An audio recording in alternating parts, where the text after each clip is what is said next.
Welcome back to the Stronger by Science podcast. My name's Eric Trexler. I am the special temporary primary host of this podcast.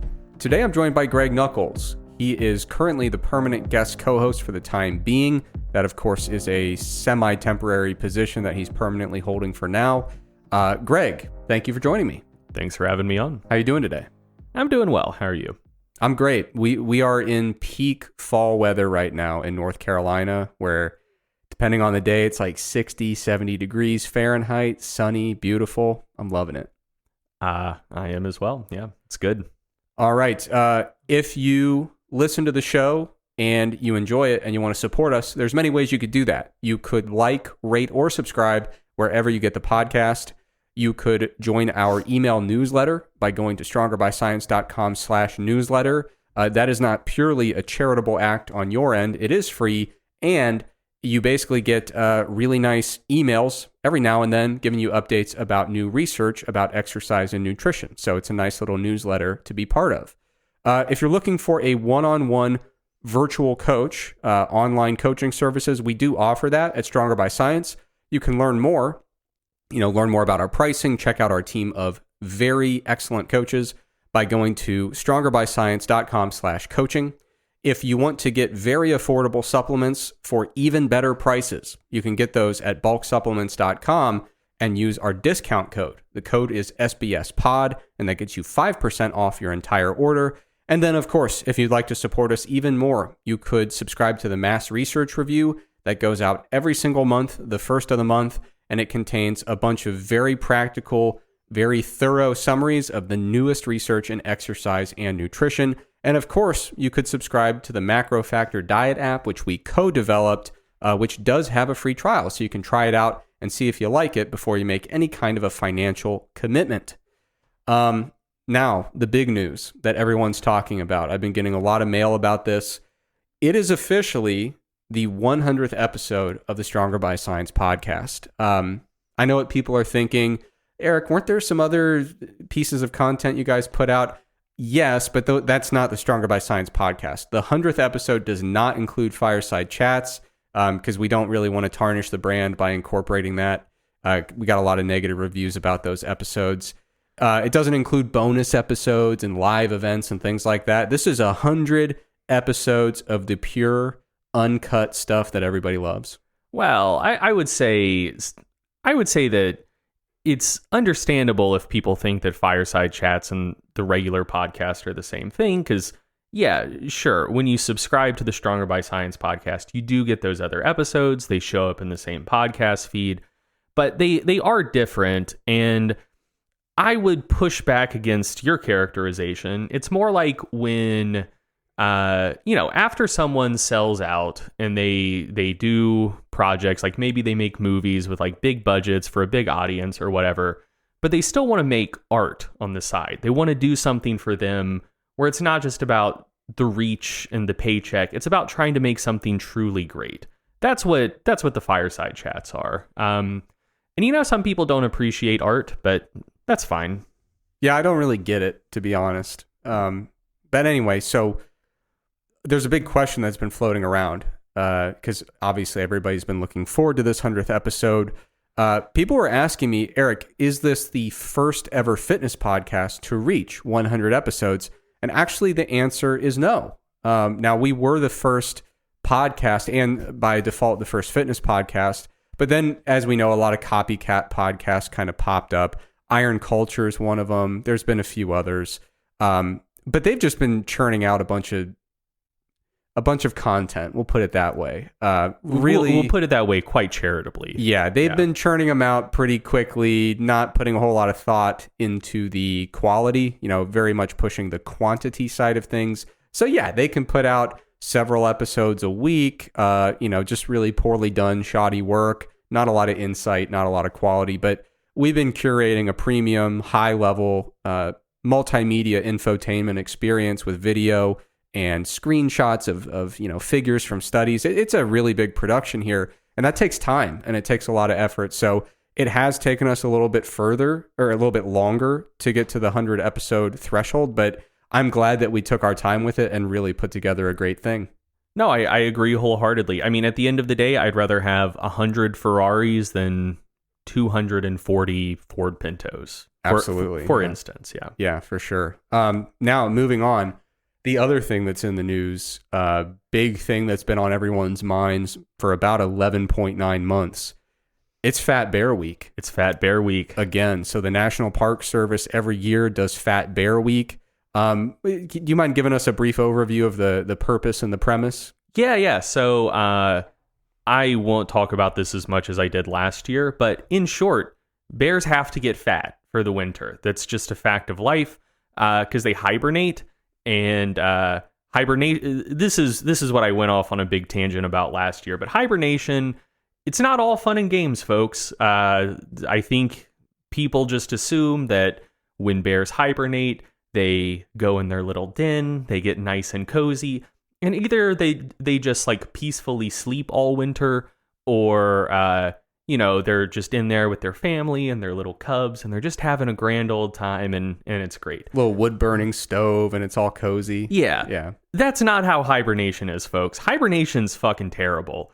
So essentially, in animals that hibernate, their body just goes into a low energy mode, more or less. And so like the real metabolic adaptation, correct, some would say. And as part of that, for reasons I don't entirely understand, they also just like don't sleep much. Like it leads to shorter sleep periods.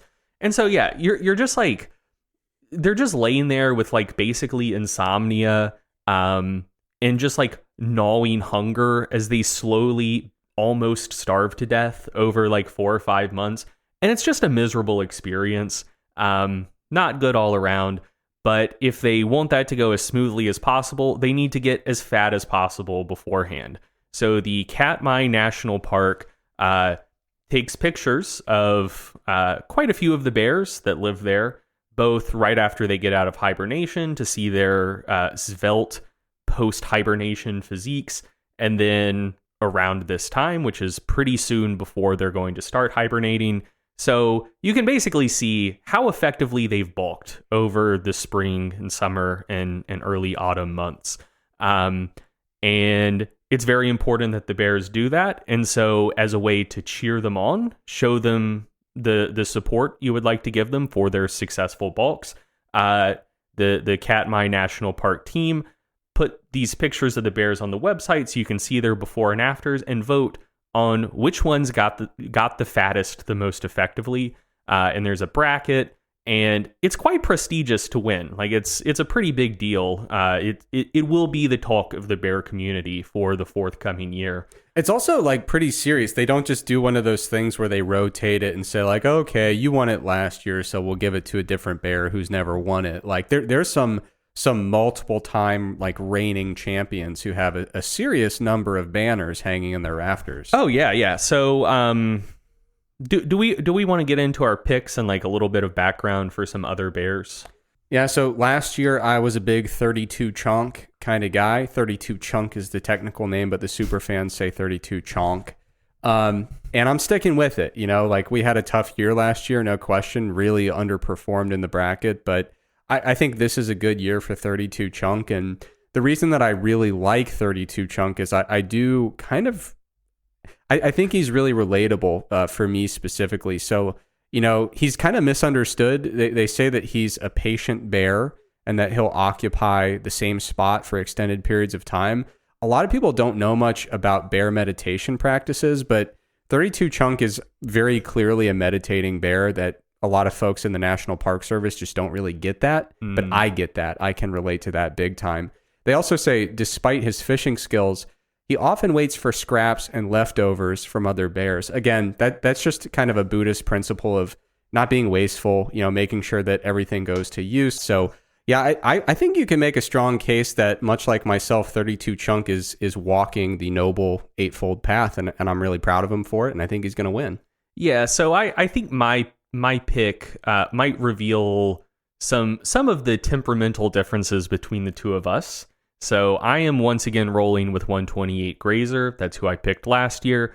She didn't pull it out. And quite frankly, if I'm being honest, as an objective fan, I think she brought a better package last year than this year. She certainly had an effective summer bulk, but I don't think it was quite as extreme. So I don't think she's gonna win. But you know what fandom is all about. As a boy from Ohio, like, you've seen people who've been supporting the Browns their entire lives, and sometimes it just is what it is. But 128 Grazer, her description states that she is an especially defensive and assertive bear when she has cubs or when defending a prime fishing location. She's not going to be picking over scraps. She's getting the best fish for herself. She's been known to push other bears away when they get too close. She's not afraid of physical altercations, which I think is very cool, especially for a bear. Her disposition allows her and her cubs access to some of the best fishing spots on the river. So she's willing to put her body on the line to do right by her kids. And I think that's very commendable. If you're listening to this and you'd like to participate in Fat Bear Week, here's a little glimpse from Vegas if you're trying to cash in. I have no idea if you can bet on Fat Bear Week. I bet there's some degenerate gambling site based somewhere in Europe that lets you. If anyone's listening to this, check out Paddy Power and see if they have gambling on Fat Bear Week. It really wouldn't surprise me. But yeah, so if you're the type of person who, in baseball you support the Yankees, and college football you support Alabama, like, you just want to go with the big brands that have a good chance of winning every year, probably you should be interested in 480 Otis. 480 Otis was the champion in 2021, and also 2014, 2016, and 2017. I believe 480 Otis has the most Fat Bear Week championships of any bear currently in the bracket, and maybe of all time. I gotta say, once again, like 128 Grazer, I don't think 480 Otis is bringing his best package into 2022. Certainly got fat. I have no doubts that he'll survive the winter, but boy howdy, if there are images archived on this website from last year, check out his 2021 pics. He got so fucking fat in 2021. I don't think he's bringing quite the same level of dedication to the competition this year, but he's a proven winner. He's a proven champion. My pick to win it all this year, again, I hope he doesn't. I hope 128 Grazer pulls it out. But just looking at these pictures, it's hard to pick against 151 Walker. He cultivated just a tremendous amount of mass over this summer. And yeah, just based on the information that's publicly available, if the voters are fair and objective, I think he probably has the best chance of winning this year. Yeah, I mean, time will tell. We'll have to see what happens, but it's going to be an exciting, it'll probably be down to the wire, as it always is. It always is, yeah. All right, moving on. Greg, you ready for some hard-hitting scientific content? I am. Awesome. Well, you're up first. What do you got for us? Cool. So I'm going to step, I wouldn't say fully outside of my lane, but just firmly into your lane. To talk about something that you have far more expertise than me about, but I wrote an article about it, and I realized I think we published it when the podcast was still on break, so we haven't talked about this on the podcast yet. And quite frankly, if I'm being completely honest with the audience, I didn't want a segment this week that I had to do all that much work on. Last week, my segment on interindividual variability and training responses, I thought that would be a tight 30. It ran like an hour 45. So I think I maybe overexerted myself on that segment a little bit, wanted something a little bit easier. And also this week, just as a little teaser, I've been working on an article that will be published, I think, as the mass cover story, should be out on November 1st, about the effects of range of motion and long muscle length training on strength and hypertrophy, working on that with Milo Wolf. So yeah, that's been most of my work this week. So I wanted a podcast topic that I could just look at content I've made before and not have to work that hard. So that's the level of commitment you're getting from me this week. I assume Eric's segment will be fantastic. Now, before we get into it, though, so this was an article not on strongerbyscience.com. This was on macrofactorapp.com. Yes. One thing MacroFactor related that I don't think we've mentioned yet on the podcast is recipe sharing. Is that something that we can share with the good people? I think we can. Awesome. You want to tell a little bit about recipe sharing? Yeah, you can share recipes now. It's very cool. In MacroFactor. Yeah. So yeah. All right, go on. But yeah, no, it's awesome. If you make a custom food or recipe, you can just tap on it. There's a button that says share. It pulls up the same sort of sharing menu that you would see for any other app if you wanted to share a link from anywhere around the web. So yeah, if you and your partner or a training partner, or friend or whatever are using MacroFactor together, one of you makes a recipe, one of you creates a custom food, you can just click share a link with them. When they click on the link, it will automatically pull that custom food or recipe up in the app, and you can save it to your own custom foods or recipes, add it straight to your plate. Works really well. It's very slick. Very good stuff. And it doesn't just send like, oh, hey, here's the macros for that casserole. It actually sends the entire recipe in a way that can be changed. So like if you had a version of it and you put sour cream on it and I didn't, you could send the whole thing over. I could remove the sour cream, but keep everything else intact. Yeah. And including like steps for how to prepare the recipe. Yeah. So instead of basically just sending over an ingredient list, if you create a recipe and you actually like make a recipe, like, hey, here's how you make this dish.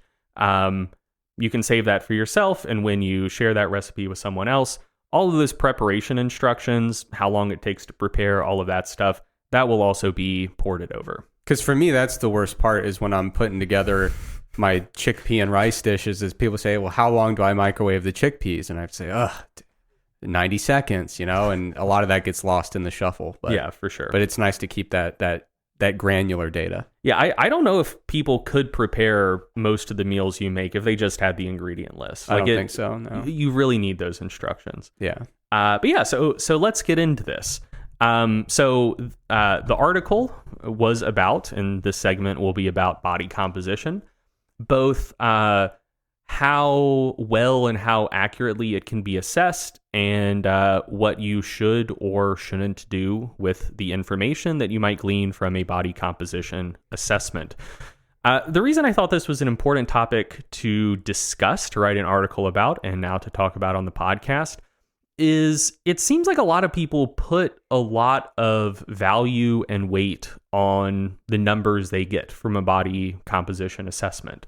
Like I see a lot of people who set goals like, I want to be able to walk around at 12% year round, or like I want to get below 20% body fat or whatever.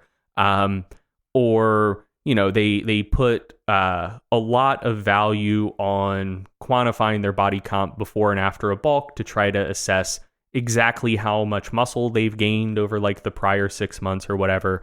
So people seem to put a lot of value in these numbers. They use it to guide decision making, to evaluate how well a recent diet went, or how well a recent training phase went.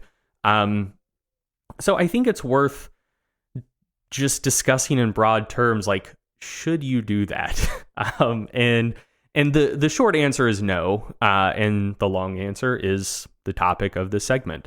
So first things first, when talking about body comp, it's first worth asking, like, what is actually being measured? So Eric, as the actual body comp expert on the podcast, if you wanted to actually measure human body composition, how would you have to do that? That would technically be done via a post-mortem dissection. Yes. And a chemical analysis of the tissues removed. All right. So, which I've never done, by the way, for the record. Yes. That is good to know. So, do you know of a way to actually measure body composition in a living human subject? I do not.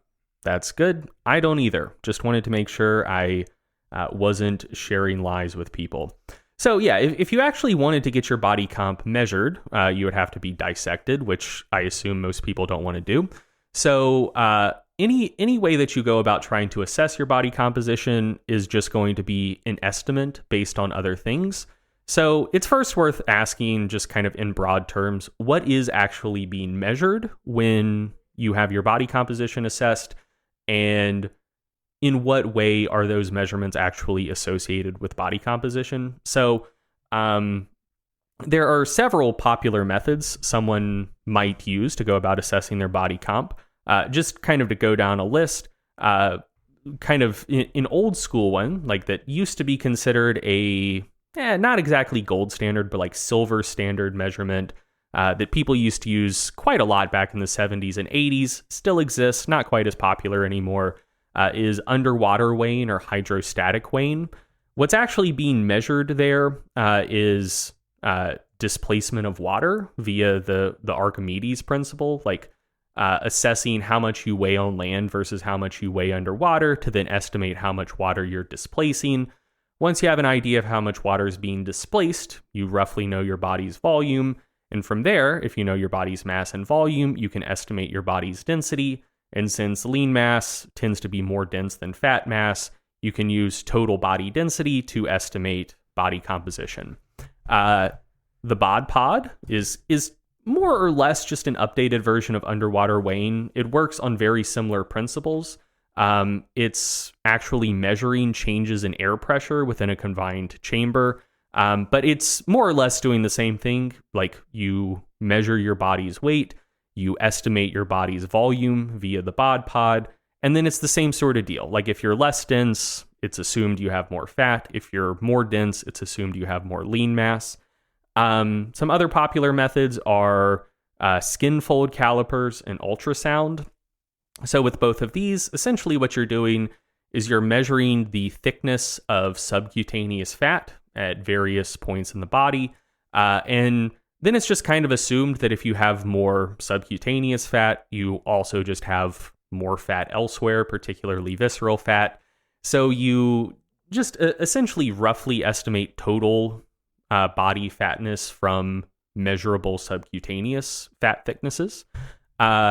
Probably the most commonly used method for assessing body composition, and quite frankly, one of the worst, if not the worst, is bioelectrical impedance, which essentially what happens there is you make skin contact with electrodes. If you've gone to a gym, a lot of gyms have these little devices where you just hold the thing out in front of you and it passes a current like through your arms. Also, a lot of smart scales have BIA technology built in where there's little electrodes that you stand on, passes that electrical current through your feet. And essentially, the more total tissue you have, the more it will impede that electrical current. But in particular, fat impedes the electrical current to a greater extent than lean mass does. So if the BIA device sees greater total impedance, it just assumes you have more body fat. Fun little story about bioelectrical impedance. Well, two funny stories. Yeah. One of them was that one of my previous professors from undergrad, he drew the short straw among the grad students back when he was in school.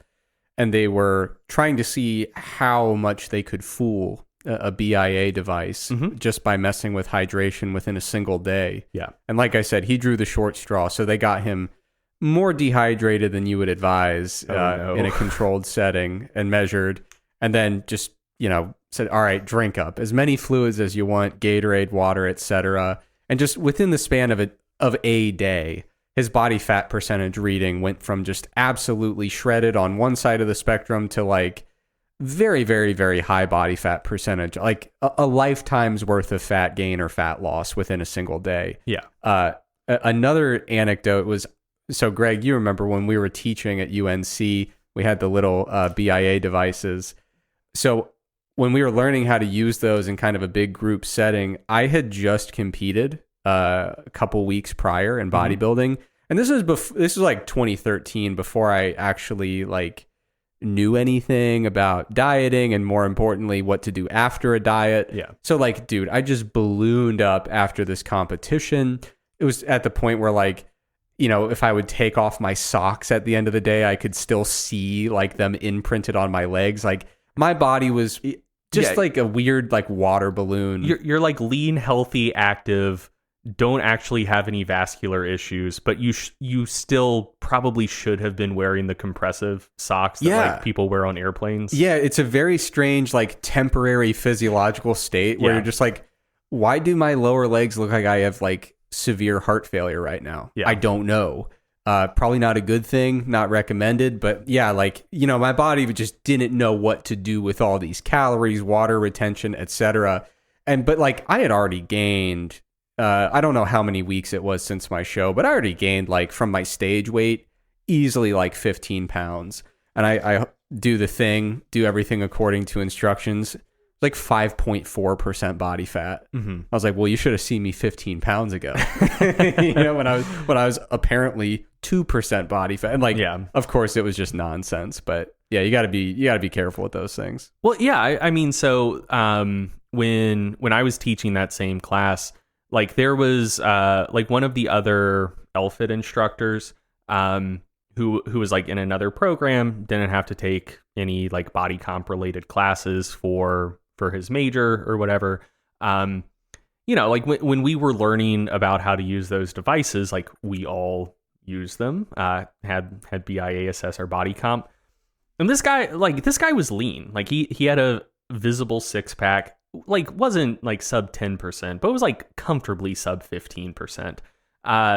The BIA device said he was like 27% body fat. Yeah. And he started having like a small meltdown and identity crisis. Yeah. And like me and some of the other ex-phys kids had to go over to him and be like, look, like they're not going to teach you this in sports management, but like these devices are fake. Like you don't need to worry about this. Yeah. But yeah, so moving on, there are several popular methods of assessing body comp that basically just use body geometry. So there's a formula developed by the US Navy back in the day.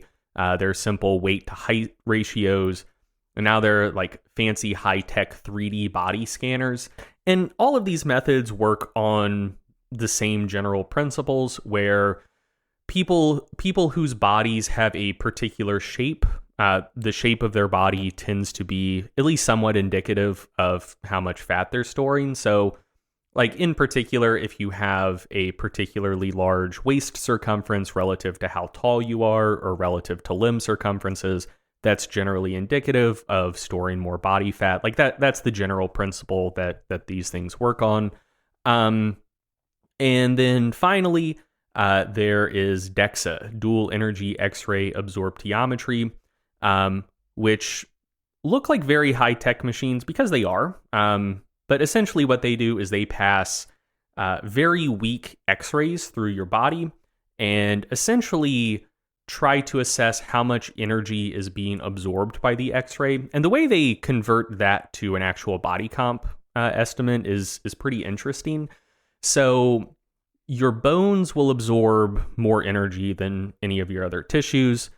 Your lean mass will absorb less than bone, and your fat mass will absorb less than lean mass will. And essentially, that will create a little 2D printout where your bones show up, like in kind of the unfiltered way. Bones are very white. Lean mass is like a mid-gray, and then fat mass is like a very, very dark gray because it's not absorbing as much energy. Essentially, the darker something is, the less energy it's absorbing. I know there are some devices now that will make like very colorful printouts from that same information, but it's the same general principle. And essentially, then there's just an algorithm that counts pixels that looks to like basically roughly quantify like how dark or light a particular pixel is, and then sort it to say like, ooh, that's a bone pixel, that's a lean mass pixel, that's a fat mass pixel. And that's more or less how DEXA assesses body comp. So those are the basic methods. Like those are, I think, all of the popular methods that someone would use to estimate their body comp. What is actually being measured, how those things relate to body composition. But it's worth noting, as we've already like partially touched on, that all of these methods have potential confounders that make them not just like one-to-one perfect representations of actual body composition. So like for example, with hydrostatic weighing or the bod pod, like the formulas that feed into those just basically assume that everyone has the same density of their fat mass and lean mass, which we know in many cases to be like not a true assumption. So like the density of the lean mass component can vary between races. I think the density of the lean mass component tends to decrease as age increases. Hydration levels can affect things. So there are a lot of little things that can kind of throw off that relationship between body density and body composition. And there are even some things that are more practical rather than theoretical that a lot of people don't know about if they haven't been in a lab. So like, can you exhale all the way? Yeah, like a major issue with underwater weighing, people say, well, how hard can it be? You measure on land, measure in the water. Easy enough. Well, you have to get every bit of air out of your lungs that you possibly can. Otherwise, you're altering your underwater weight. And a lot of people freak out. And then even after you exhale, you still have some residual volume in your lungs. How can you measure that? Well, you can't. You just have to make an estimate. Like I forget what the actual value is, but there's like some number where it's like, okay, if someone exhaled all the way, we're just going to assume they still have this amount of air left in their lungs. Do they actually have that precise amount of air left in their lungs? Who knows? But we just hope that they do. Yeah, and with bod pod, Greg, you walk in with a beard like that, a lot of air that gets trapped in a beard. That's true. It can be tough to deal with. Yes. So yeah, like those are some things that can affect like bod pod and underwater weighing. We've already touched on BIA, like basically anything can throw off a BIA estimate. Bad mood. Yeah, like I'm sure, like if it's like Saturn rising or something, yeah like whatever. We could probably come up with a shorter list of things that don't deleteriously affect BIA measurements. But then for things like U.S. Navy formula, weight to height ratio, 3D body scanners, like people have differing regional fat storage patterns that could throw those things off. Like particularly, well, for all three of those formulas, waist circumference is taken into account. If someone just stores a lot more subcutaneous fat than visceral fat, all of those things are going to underestimate their body fat percentage. And then with DEXA, basic things like hydration, are you adequately fasted? Those can throw off DEXA estimates. But a big factor is just that you're extrapolating 3D estimates of body composition from 2D images. And I think you mentioned this, that on average, about 40% of the pixels will have some bone in them. And since bone is like the brightest indicator on a DEXA scan, it absorbs the most energy.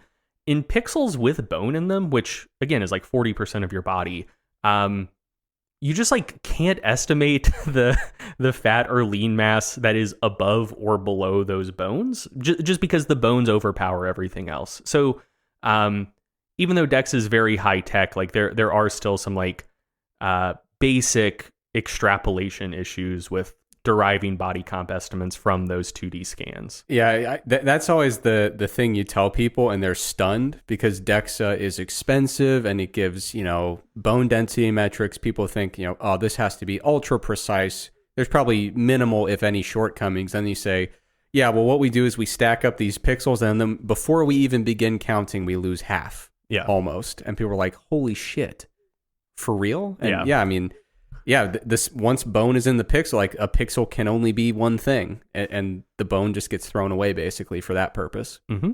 Yeah. So moving forward, now that we've actually talked about what's actually being measured when you're assessing body composition, and we acknowledge that any assessment is just an estimate, it's worth asking how accurate, reliable, and precise are these estimates?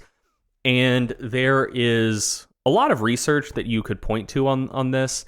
And in the show notes, we'll link a 7-part article series by James Krieger that goes into this, just kind of technology by technology, just citing a lot of research that looks specifically at the accuracy and reliability of all of these methods of assessing body comp. I'm not going to go through all of the research like one by one for each method, because then I'll be staring down another 90-minute segment. And quite frankly, that would be boring as shit. But in broad terms, most methods of assessing body composition work pretty well for groups. So if you recruit 20 people and put them through any of these methods of assessing body composition, and it says that like the mean body fat percentage for this group of people was 22%. There's a very good chance that if you then, like, if the Declaration of Helsinki didn't exist and like the Nuremberg Code didn't exist, if you could just like kill these people and dissect them and actually measure their body composition, their actual like mean body fat percentage would probably be somewhere between like 19 and 25%. So like on a group level, even things like BIA do a pretty good job at estimating average body composition for a sufficiently large group of people. And the same is true for assessing changes in body composition. Like if after a 16-week training intervention, it's found that, body fat percentage has decreased by 5% and lean mass has increased by 2% in a group of people. With most of these methods of assessing body composition, they'd say, oh yeah, like body fat percentage decreased by some number between about 3 and 7%. Lean mass increased by some number between about 2 and 4%. Like there can still be some small group level errors, but they tend to be like 2 or 3% at most. So like for research purposes, most of these methods work quite well. Some of them work better than others. Like for example, DEXA is just categorically better than BIA. But for assessing groups of people, they all get the job done.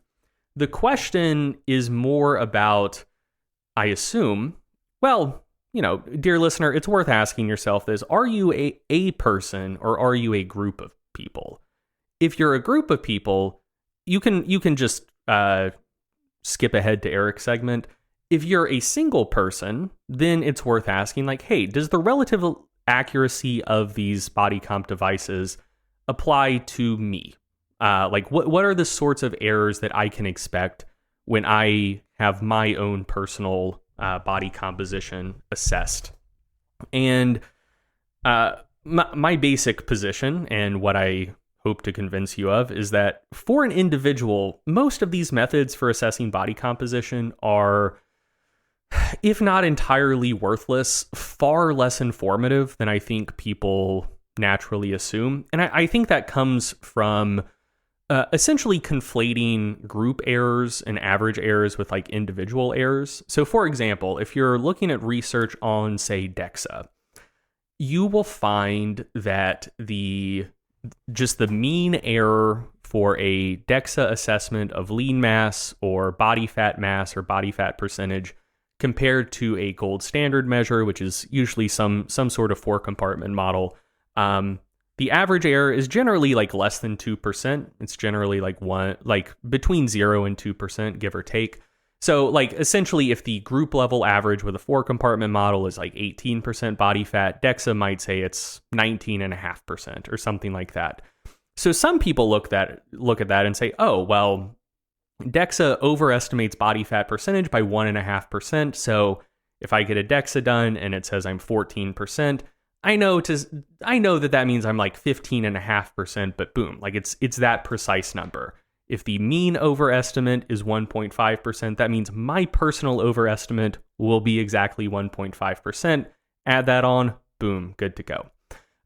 Or people might look at things like average absolute error or typical error, which for DEXA, for example, is like 2.5%, 3%.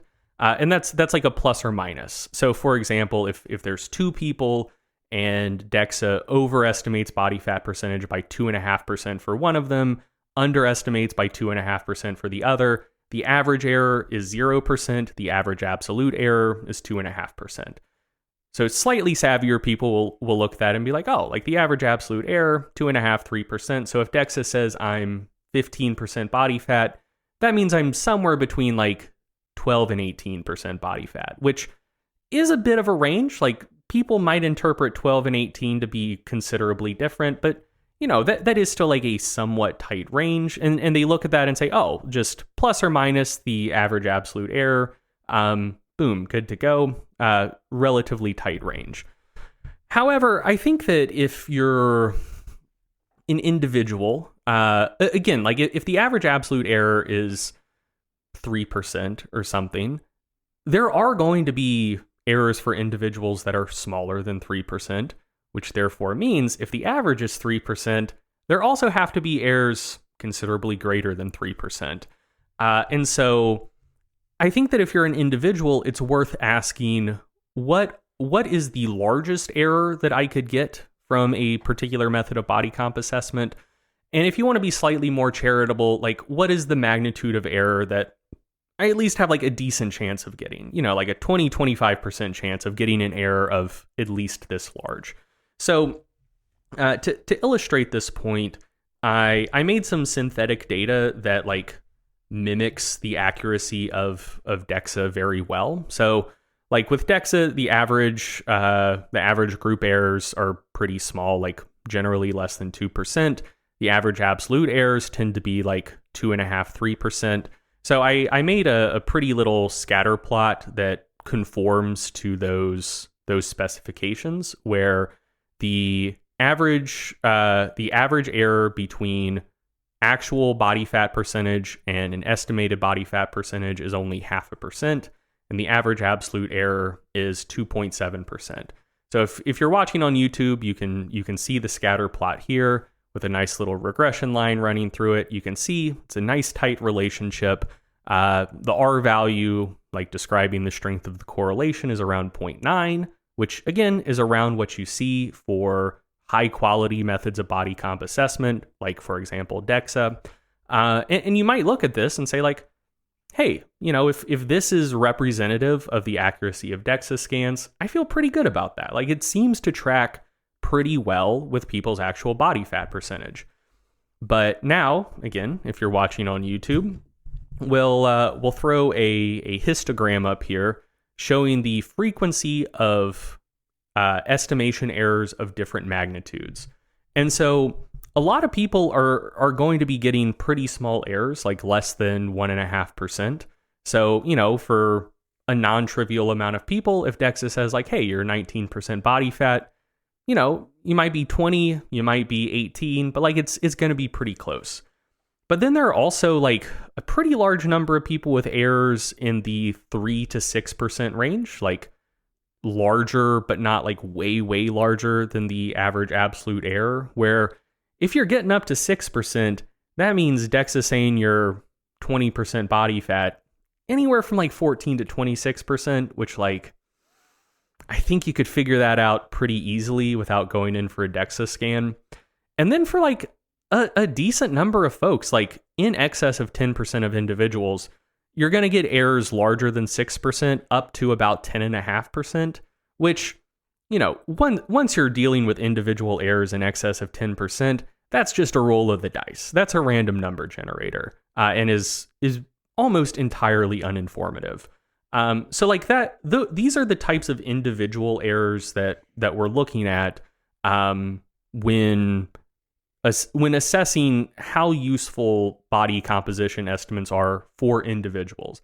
I think it's just like kind of a rough rule of thumb.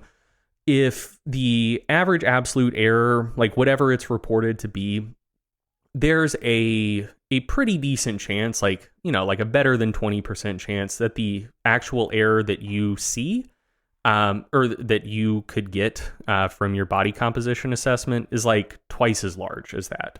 So if you see that, the average absolute error for hydrostatic weighing, like let's say it's 4% or something like that, that means there's a pretty decent chance that you could get errors up to about 8%, even though the largest possible errors would be even larger than that. So just to kind of like ground us here, and I'll note that this kind of simulation was to illustrate the sorts of errors you could see for assessing body composition at a single point in time. This same principle applies to assessing changes over time as well. So like if a particular method of body comp analysis says that your body fat percentage decreased by 8%, but the average absolute error tends to be of like a similar magnitude. So like that decrease of 8% could be anything from like a decrease of 2% to a decrease of 14%. Like it's the same type of range. Like this is a generalizable principle. So like here's one little illustration to just like hammer home this point with like an illustration that I think will just like make intuitive sense to people. So let's say you recently completed a diet. You started at a body mass of 100 kilograms, about 220 pounds, and you cut down to 80 kilograms, or about 175 pounds. And you got DEXA scans done before and after your diet, and DEXA said you went from 30% body fat to 20% body fat. So ultimately, what we're asking here for like the usefulness of body composition assessments is like, what can you do with that information? How should you interpret it? Can you use that to say that your diet was relatively successful or not? So if you take those numbers at face value and just assume that like DEXA has zero error for estimating body composition, those numbers would imply that over the course of the diet, you lost about 14 kilograms of fat mass and about 6 kilograms of lean mass. And I would say for most people, that's kind of an ambiguous outcome. Like that's certainly a lot of fat to lose. Your body fat percentage decreased by 10%.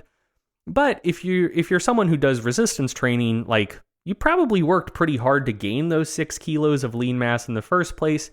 And that might feel like quite a lot of lean mass to lose over the course of the diet. So, that's kind of a mixed bag. But then let's assume very optimistically that the individual errors produced by these DEXA scans are up to about 5%, which like that's an incredibly charitable assumption. So if we look at it through that lens, instead of your body fat percentage decreasing by exactly 10%, it may have decreased by up to 15% or by only 5%. If it decreased by 15% from, say, 30% to 15% body fat, that would mean that you lost 18 kilos of fat and only 2 kilos of lean mass, which I think most people would interpret as a virtually unqualified success. Like you preserved virtually all of your lean mass, lost a ton of fat. I think almost anyone would be very, very happy with that outcome. But if DEXA underestimated your loss of body fat percentage and it only went down by 5%, that would imply that as you lost 20 kilos, you lost 10 kilos of fat and 10 kilos of lean mass, which I think most people who are engaging in resistance training are interested in preserving lean mass, etc. I think most people would interpret that as like basically a catastrophic failure. So essentially, like if this scenario played out, you lost 20 kilos, DEXA said your body fat percentage went down 10%, even with like a very charitable assumption about the sorts of individual errors you can get from DEXA scans, essentially what it would be telling you is that the outcome of your diet was somewhere between unambiguously good and catastrophically bad, which I think you could figure out without going in for those DEXA scans. Like that's essentially like the entire range of body comp changes you could have seen are compatible with those DEXA scans you got. So yeah, like it's I think just far less informative, far less precise, produces far larger individual level errors than I think most people realize. Yeah, I mean, I've had clients in the past who have said, hey, how often do you think I should get my body comp tested? And I say, never. And they say, well, there's this DEXA place in town. Do you think I should go? And I say, no, unless you're really interested in learning more about your bone density, in which case a DEXA could be nice for that. But yeah, there have been so many instances where I'll talk with a client and say, like, best case scenario, this scan is going to tell us what we already knew. Worst case scenario, it's going to be way off, and we're going to go with what we already know to be true anyway, and just say, wow, that was a crappy scan. Yeah. And so within that context, it's kind of hard to justify. No, I agree wholeheartedly. I think for most people, most of the time, getting your body comp assessed, like even via DEXA, is less informative, like tells you less explicit information about how a bulk went or how a cut went then just like seeing how you look in the mirror, assessing how your clothes fit, feeling how you perform in the gym, like I just think those things, for most people, most of the time, tell you more about the relative success of a bulk or a cut than any method of body comp would be able to. For sure. So moving on, I also want to briefly touch upon an issue with BIA that I think a lot of people aren't aware of. Like, so folks with smart scales that, like, if you stand on them for long enough, they'll give you an estimate of your body composition day to day. There's this assumption that I've seen repeated multiple times, like by a lot of folks in a lot of contexts, that like, like I understand that each one of those measurements could have tremendous error. It could be way overestimating or way underestimating my body fat percentage. But the changes over time, especially if we trend them out, should be reliably predictive of what is actually happening with my body composition. So, you know, if like maybe I'm actually 20% body fat, but my scale says I'm 35% body fat, like there's a huge error. Ultimately, that's fine, because if I get down to 10%, my scale will say that I've gotten down to 25%. And I know I'm not 25% body fat, but it should accurately reflect over time that my body fat percentage decreased by 10%. Like that's like an assumption that I think a lot of people have. But like that's not a good assumption to make in a lot of contexts. In part because of how BIA actually measures what's going on. So, as I mentioned before, essentially what BIA is measuring is the impedance of electrical currents. And lean mass impedes electrical currents less than fat mass does, but it does still impede those electrical currents.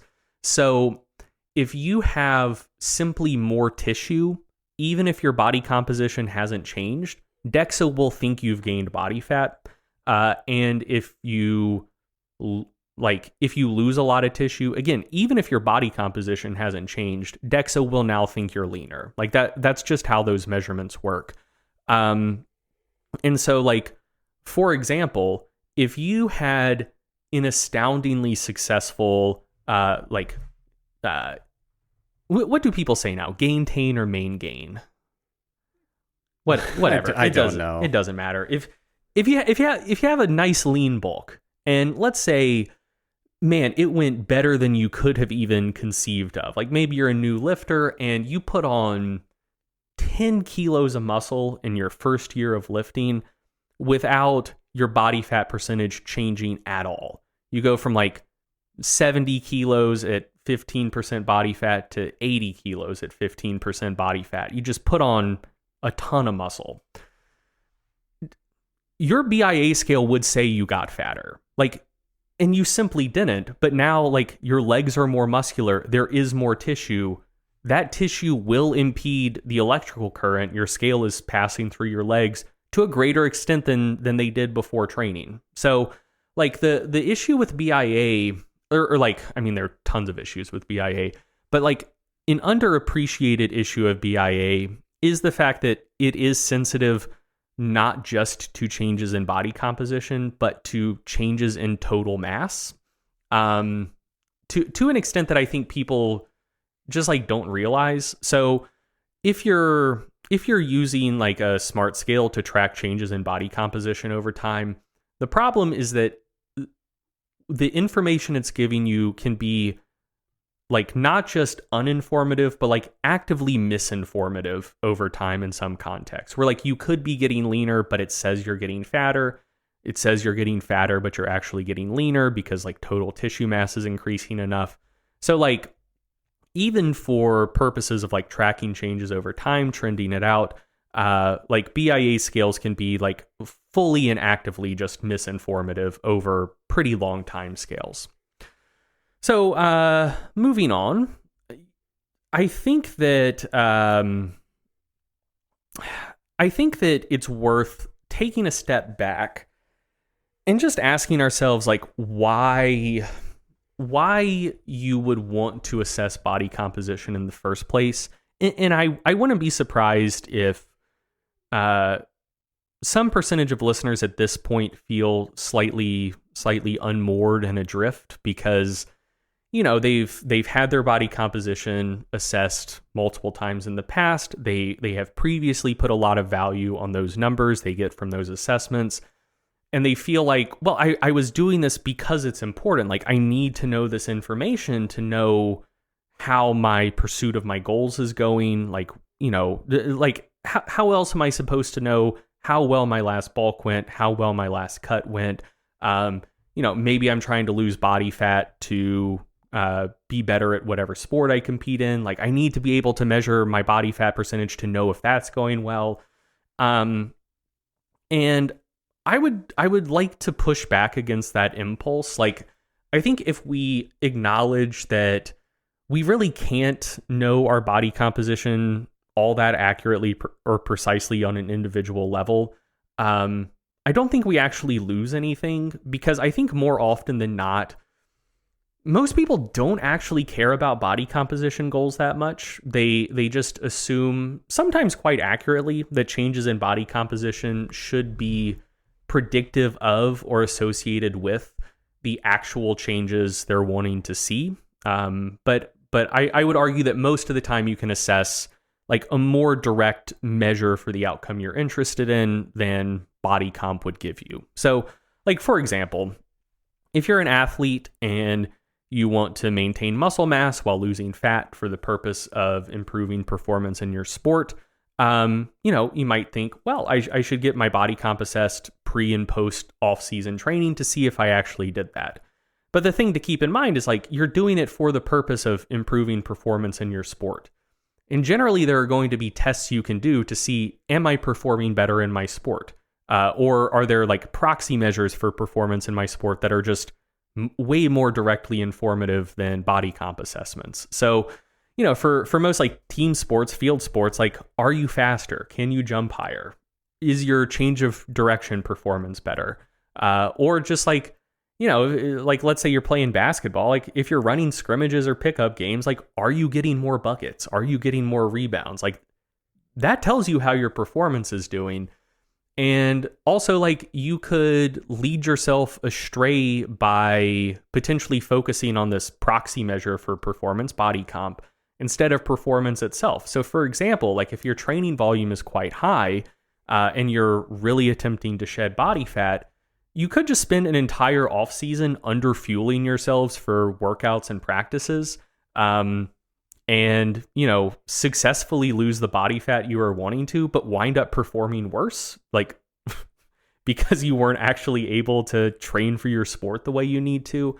So yeah, like I would argue that in most of those contexts, like even if your goal, like even if like a sub goal is to try to change your body composition for improving performance in your sport, if your performance improves, it doesn't matter quite as much if your body comp actually changed. And it's very likely your body comp could change, but that could still be counterproductive because of what you had to do to accomplish those changes. So yeah, I would argue that in a situation like that, you're better off just assessing sport performance and seeing if that is improving. Another example, like a lot of people who are very interested in assessing their body comp with a high degree of frequency and regularity are primarily interested in aesthetics. Like they're trying to build muscle, lose fat, achieve a certain physique, a certain look. And so, they want to get DEXA scans every 6 months, every quarter to see how that is going. But I would argue that for those folks, like your goal is aesthetics. Like take progress pictures, look at yourself in the mirror from time to time. And like, if you look bigger and you look leaner, does it really matter if a DEXA scan says you gained 2 kilos versus 3.5 kilos of lean mass, or if you lost 2% versus 4% body fat? Like, I don't like if your goal is ultimately an aesthetic goal, like aesthetics are about how you look. Assess how you look. Like that's much more direct feedback about how the pursuit of your goal is going than a DEXA scan will give you. And I think part of that is also just almost a linguistic or communication issue. Like people use a body fat percentage value as a shorthand way of conveying a particular physique look, like broadly. So, someone with a cut might say, I want to get down to 9 or 10% body fat. And you can kind of piece together what that generally means and say, okay, yeah, I know what you have in mind. Yeah. Or they might say, no, I want to be bodybuilding competition ready. We got to get down to 5%. The reality is neither of those people actually care what their true, genuine body fat percentage is, or they shouldn't. What they're really trying to do is just give a kind of shorthand summary of, here's the kind of leanness that I have in mind. But ultimately, I mean, trying to find a device to give you that number is not the goal. The goal is to achieve a particular look. And the easiest way to try to summarize that concisely is by throwing a number on it, just for communication purposes. Basically. Right. Like they want to look the way that they believe people look when those people are at 9% body fat. Exactly. Whether or not the look they want to achieve does actually comport with 9% body fat, or whether or not they actually achieve 9% body fat, doesn't matter. Like it's the look that they're after. Yeah. Or just for like one final example, let's say that it's not about sports, it's not about aesthetics or anything like that. You really are just trying to change or improve your body composition for the goal of health or graceful aging. Like you want to lose some fat to reduce your risk of heart disease. You're trying to build some muscle or lean mass for, graceful aging, less risk of like osteoporosis, more independence, fewer issues with activities of daily living as you get older, etc. Like in a situation like that, once again, ultimately, like changing body comp isn't the goal. Improving your health and your function is the goal. So, ultimately, if like it doesn't matter if some method of assessing body comp says you lost 4 kilos of fat versus 8 kilos of fat. If your blood pressure is improving, your blood lipids are improving, like more direct markers for like cardiovascular health, you're accomplishing your goal, and similarly with like performance, you can just assess performance, like if you're trying to build or maintain strength for graceful aging, like you can get on the same machine at the gym multiple times. And like, if you can now use more weight or do more reps, like, cool, you're accomplishing your goal. Like your musculoskeletal performance is improving, or you're maintaining it, like whatever you're trying to accomplish. So like the argument I'm making here is that very, very rarely are changes in body comp the actual goal someone is pursuing. More often than not, changes in body composition are assumed to be, and often actually are, assumed to be associated with the goal someone is pursuing, or predictive of the goal that someone is pursuing. And more often than not, you can assess something more closely related to the actual goal you're pursuing with more accuracy and precision than you can assess body comp in the first place. So even if we acknowledge that we can't assess individual level body comp with a high, or even I would consider an acceptable degree of accuracy or precision, we don't actually lose anything, because most of the time that's not what you actually care about in the first place. So just to wrap up, body comp assessments work really well for groups, don't work that well for individuals, but that's fine actually. Yeah, so things people can track, obviously track your body weight, objective performance outcomes, cardiometabolic, depending on what your goal is, there are many things you can track.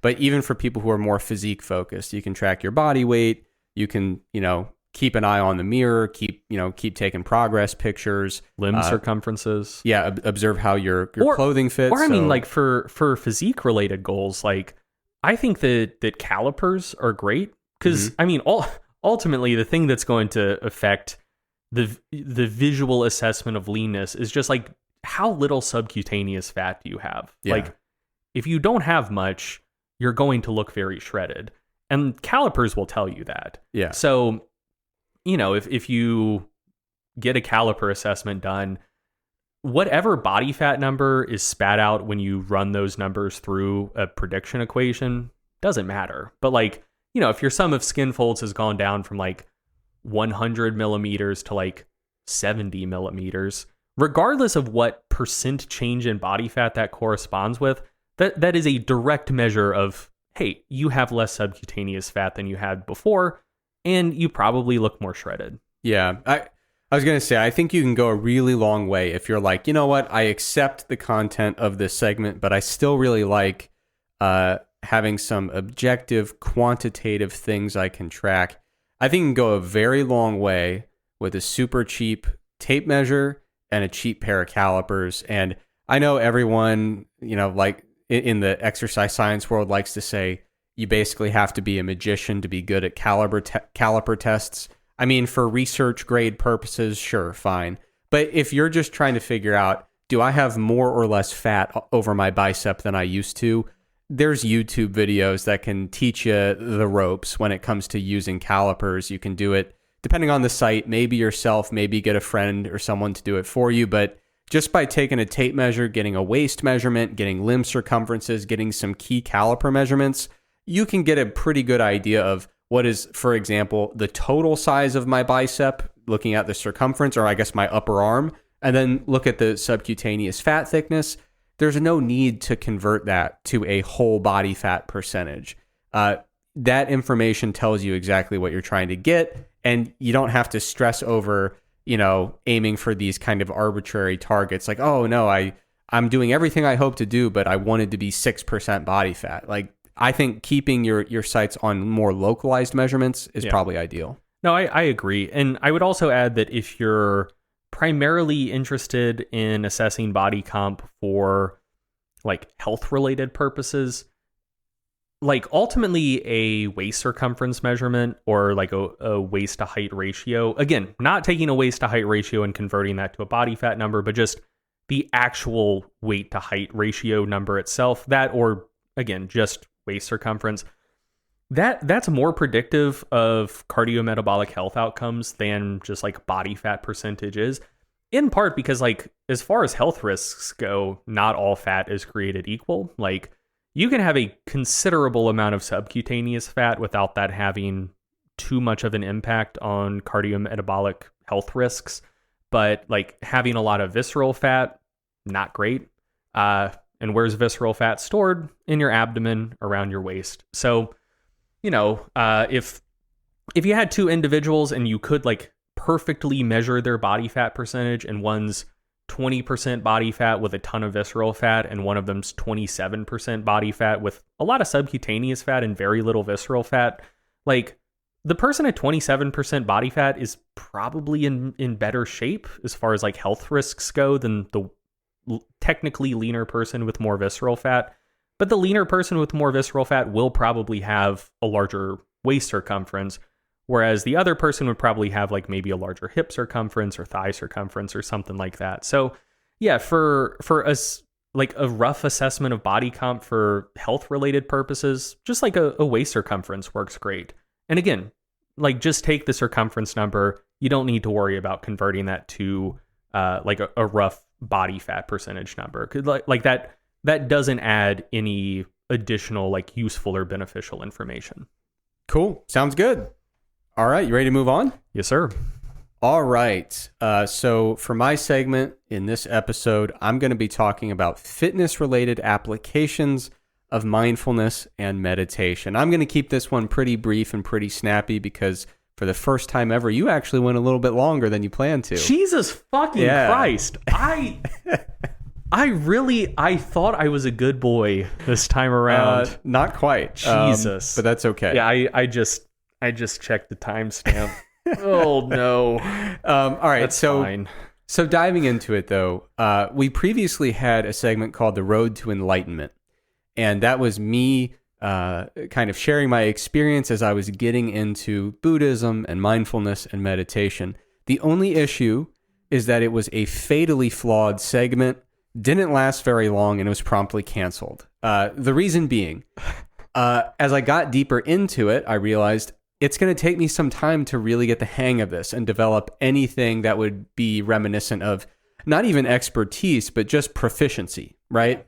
And so I was like, well, it's not going to be fun or entertaining or informative for me to just come in every week and say, hey, I meditated a few times this past week, seemed to be fine. Well, and if the segment went too well, eventually you'd find yourself backed into a corner where you basically had to flex about how enlightened you were getting, which seems like it would defeat the point. Yeah, I mean, there's a lot of ways it could have gone, but literally none of them were good. Yeah. Right? But the good thing is we saw that before it went any of those directions and promptly canceled it. But I knew that eventually I'd want to return with a more substantive segment or multiple segments over the years about mindfulness and meditation, basically when I have something useful to say.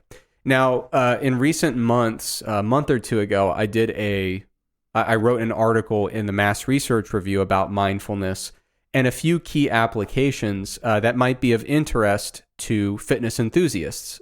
So I wanted to share a little glimpse into not my personal experience necessarily with mindfulness and meditation, but I wanted to actually take a look at some of the research that's out there. And I know what you're thinking. How much research could there possibly be? You know, it seems like there's a lot of anecdote about this, but you might not have heard too much about, actual scientific research.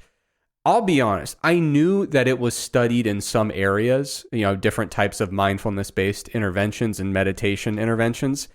I fully and grossly underestimated the sheer quantity of research pertaining to mindfulness. So I found a systematic review by Goldberg and colleagues. And in the systematic review, they found 44 separate meta-analyses about mindfulness-based interventions. Now, that's not 44 separate studies. That's 44 separate meta-analyses. Within that, there were 336 randomized controlled trials with a total participant pool of over 30,000 participants. So, we're out here talking about betaine, and you can find 6 relevant studies. Meanwhile, mindfulness out here, 30,000 participants cumulative. So there is a really considerable amount of mindfulness and meditation related research that is spread across many different fields, investigating many different clinical outcomes of interest. So what I want to focus on in this segment is just a few key areas that fitness folks might be interested in, specifically training performance, sleep, pain management, and eating behaviors. So before we get into the super applied stuff or dig into specific studies, I want to cover the basics. And of course, I want to address a caveat that still exists. I'm still a novice in the area of studying mindfulness, meditation, and Buddhism. I no longer put the big secular Buddhism tag on it. I started going to a Sangha locally. So every week I have a meditation group where we study Buddhism and we meditate together. So I do consider myself to be a practicing Buddhist in the Vietnamese Zen Buddhism tradition. And, I used to always put the secular tag on it, but the deeper I get into this particular lineage of Buddhism, I just haven't found anything that strains my beliefs or brings me into a metaphysical realm where I'm just it doesn't really make sense. So, well, is that because the particular school of Buddhism you subscribe to is inherently secular? It is a pretty secular interpretation of it, yeah. Mm-hmm. I mean, but I've talked to a lot of folks, and from what I gather, again, novice, not an expert. Someone's going to come dunk on me on the internet. I'm sorry. From what I can gather from a lot of different Zen lineages that I've seen, it seems like they do tend to be pretty secular by default. It's not like they're taking it and saying, well, let's, repackage this and make it more secular. That just seems to be kind of the common approach in a lot of different traditions and lineages of Zen Buddhism is that, there's just not a big focus on the elements of what we might consider religious in nature. So not a lot of metaphysical stuff, not a lot of dogmatic stuff, not a lot of attachment to various rituals and stuff. Mm-hmm. So yeah, it does, from a Western perspective, growing up, from my perspective, it does seem to be a lot more secular in nature than I had anticipated or expected. But yeah, so I'm currently, practicing in the kind of Vietnamese Zen Buddhism tradition and really enjoying it. But the big caveat here is, I'm still a novice. I'll know way more about this stuff in 6 months. and I'll know way more about it in 6 years. So I'm just kind of presenting the evidence here to the best of my ability. But first, I want to start out with, yeah, you're highlighting the quote that I have there. I'm just curious who that quote's from. Oh, hell It yeah. was Rumsfeld. So the smart ass quote that I put in the outline and almost skipped, but now I have to say, talking about how I don't have all the knowledge I'd like to have, and in many years I'll know a lot more about this stuff than I do now. The quote was, you go to war with the army you have, not the army you might want or wish you had at a later time. And that is Donald Rumsfeld, who has never been convicted of a war crime. Yeah, we should move on before I get myself in trouble. Okay, so I want to start out with some definitions, right? So number one, quick description of mindfulness. Because a lot of people, when they hear about it, it is a term where they say, what does that mean? Mindfulness of what, right? Because a lot of times in just common speech, we'll say, hey, make sure you're mindful of blank. So a really good basic definition that goes around a lot. Mindfulness is awareness that arises through paying attention on purpose in the present moment and non-judgmentally. So a lot of different mindfulness-based practices involve basically bringing your attention to the present moment very intentionally and just kind of observing your experience without passing judgment, just kind of calmly observing. And I mentioned a lot of times people say mindfulness of what? And that's a very good question. And Thich Nhat Hanh is a Zen master, a monk in the Vietnamese Zen Buddhist tradition. Thich Nhat Hanh often says mindfulness is always mindfulness of something. So you might be sitting and doing a mindfulness exercise, and you might be mindful of your breath, focusing on your breath. That's a very common thing in various types of meditation. You might be mindful of what you're eating, right? So mindful eating is a common intervention that we see in the nutrition literature.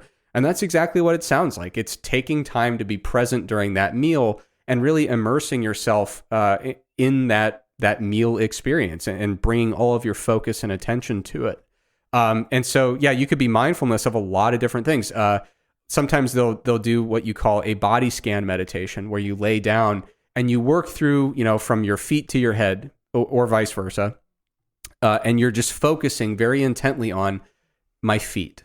What sensations am I feeling in my feet currently? And you think about relaxing the muscles in your feet. You work up to your calves, your thighs, you kind of work all the way up, and you're being mindful of a particular part of your body, just observing your sensations, not judging them, not trying to force them to be any specific way. It's just simply paying attention. And a lot of times when you are able to achieve some sense of mindfulness and you're doing it intentionally, it can bring a sense of calmness and clarity and stability to one's mind, which brings me to meditation. So Thich Nhat Hanh often says that meditation has two components, stopping and looking deeply. But ultimately, it depends on the type of meditation that you're doing. So meditation takes a lot of different forms. It is probably the most common mindfulness-based intervention of many. So for example, some people consider different types of yoga to be a mindfulness-based intervention when done a certain way. But I saw a really nice link from Headspace, which is an app. I don't know a lot about the app, but they talk about different types of meditation. And so, for example, there's guided versus unguided meditation. There's calming versus insight meditation. So a lot of times people think meditation necessarily implies that you are really focused on contemplating about some major topic and you're trying to, have some kind of epiphany. Sometimes there are meditation practices that are simply there for calming, just to kind of let your mind rest and to calm down and relax.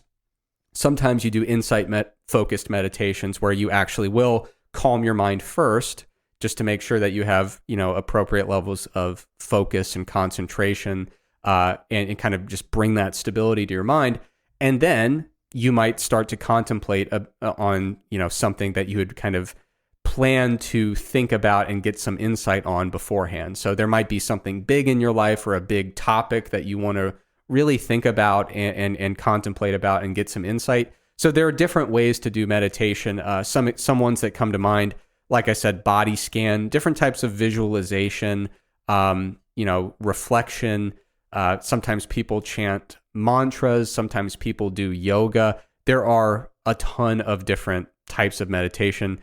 But generally, many of them involve calming your mind and then bringing your attention, bringing mindfulness to some object of meditation, whether it's just calming your mind, focusing on your breath, focusing on the sound of a bell or some kind of calm music. There's a lot of different ways to do it. So with that out of the way, the question is, what can mindfulness-based practices or interventions actually do for fitness enthusiasts? And I'm going to talk about a few different areas of research, and in the interest of time, I'm going to kind of go pretty superficial, high level with them, rather than getting really into details. But I will put a lot of references to mostly systematic reviews and meta-analyses, so people can dig a little bit deeper if they wish to. But the reason that this topic came up en masse was because there was a new study, a new systematic review on mindfulness and mental fatigue. Now, I wanted to cover this because mindfulness, certainly interests me, but also because Mike Zourdos, Dr. Zourdos, has written a few articles over the last few years about mental fatigue. And research indicates that when people are mentally kind of acutely fatigued going into a workout, it can negatively affect their resistance training performance. And so what that means is, in a laboratory setting, for example, they might bring people in and say, hey, do these kind of tricky math problems, but do them quickly and understand that you have to get them right. They put a time pressure, they put an accuracy pressure, it's cognitively demanding, and they say, do all these math problems as fast as you can, go. And when people do that, they get mentally fatigued, and that type of mentally draining exercise, when done with enough volume, essentially, can carry over into a training session and interfere with your performance. Even something as simple as looking at a smartphone between sets, I think, in one of the studies, there was just enough going on in the phone that it was enough to kind of derail people and cause some degree of acute mental fatigue. Yeah, like before the testing session, I think like one group just sat quietly for 30 minutes, and then the other group just like scrolled social media for 30 minutes, and people scrolling social media were fatigued. Yeah, and so, that wasn't between sets, but that is something that came up in the interpretation. It's like, it's one of the most common things to do between sets these days, is kind of pop open your phone and mess around, and could potentially contribute to some acute mental fatigue. Other things that they'll do sometimes in lab settings is like memory tasks. And again, the whole idea is to get your mind really riled up, get you thinking about things that are cognitively demanding, and often putting some kind of pressure with regards to time or accuracy, or just adding complexity, putting a bunch of information in your head and saying, hey, you need to retain this stuff. So mental fatigue, not a good thing for acute performance. And what they were looking at, this was a systematic review by Cao and colleagues, CAO, probably pronouncing that wrong. But they were looking at studies using mindfulness-based interventions to try to facilitate recovery from acute mental fatigue. So they were looking at interventions, a variety of different mindfulness-based interventions, comparing it to, some kind of non-mindfulness-based intervention with some possibility of inducing acute mental fatigue, and basically trying to figure out, does this mindfulness type exercise facilitate, recovery from this acute mental fatigue? Not going to bore people with the details, but I will pop a couple things up on the screen here. So right now you can look at table 2 if you're watching on YouTube, just kind of an overview of the different interventions that were used to induce mental fatigue in the 8 studies that qualified for this systematic review. Now, and you can of course pause that if you want to dig into the details. I'll put the high res stuff up on the screen. And now looking at table 3, it's just an overview of the different mindfulness-based interventions. And that sounds like a vague term, but they wanted to cast a broad enough net. So we're talking about meditation, audio instruction that kind of walks you through a mindfulness exercise, a lot of stuff like, guided meditation, things like that. Those are the types of interventions going on here. And generally speaking, they were pretty short in duration. A lot of them were only 5, 10, 15 minutes or so. And results, painting with a very broad brush here, given a basic overview, results were generally pretty favorable, indicating that some of these mindfulness-based interventions did facilitate recovery from mental fatigue, and in some cases led to improvements in psychological and physical performance outcomes. And I think, if you're interested in digging deeper, of course, there's the Mass article, there is the full text of this article. There are some caveats. The benefits likely will depend on sufficient experience, intervention quality, duration of intervention, and there can be a lot of variation from person to person. So I don't want to make it seem like all mindfulness-based interventions are equivalent in terms of effectiveness, nor do I want to make it seem like it's the perfect intervention for everybody. But broadly speaking, the results were pretty favorable. And I think that this does have plenty of face validity. So if we look at acute mental fatigue and say, what is the problem here? And a lot of times we're asking our mind to do a lot of pretty heavy lifting cognitively, or doing some multitasking, trying to rush through things, do some cognitive challenges, and kind of keep a lot of different plates spinning at once. Yeah, like if you're going to the gym after work and like you got to drive through rush hour traffic and like, people honking, there's like accidents on the side of the road. Like it takes a lot of mental effort to stay like mentally engaged and just get to the gym safely. And so like it might make sense to just kind of like take a second and take a quick breather in the parking lot before you go in. Yeah, and that's what's really encouraging about the specific interventions, is that many of them were only 10 or 15 minutes long. And we probably do, like, I would imagine, we have weird jobs. I don't know how much we can generalize our experience to others, but like when I finish work for the day, there's usually a big push to the finish line. And almost always I have like a minute where I'm like, I need to kind of recover. Like I just did some mentally challenging stuff.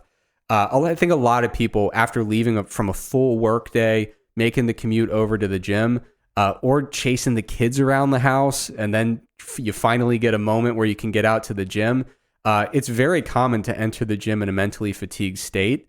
And so for a lot of folks, I think there's a lot of face validity here. If we think about the things that are used to experimentally induce mental fatigue, you can kind of think, well, what would be the opposite of that? And it's like, okay, focus on a single thing, calmly, relax, focus on your breathing.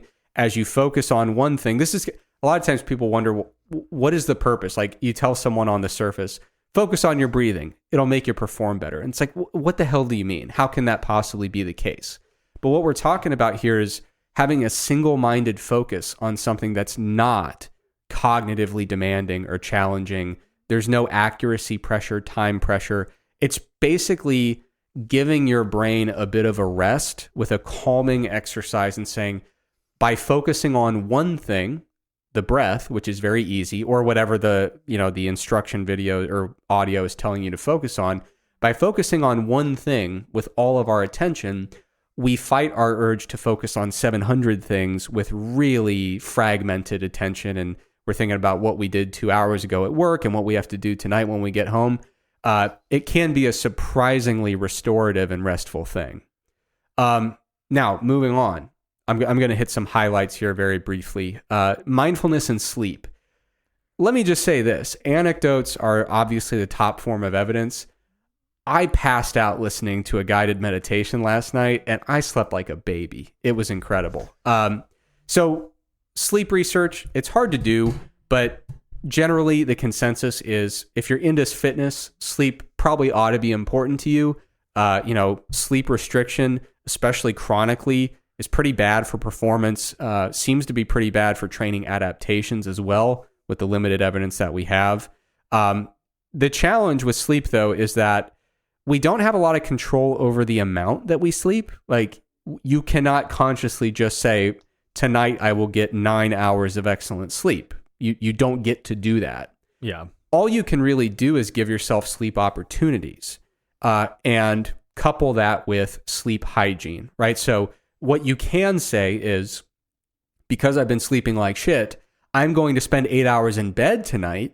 And in the hours leading up to bed, I'm going to try to practice good sleep hygiene and do everything I can behaviorally to set myself up for a high likelihood of getting high quality sleep tonight.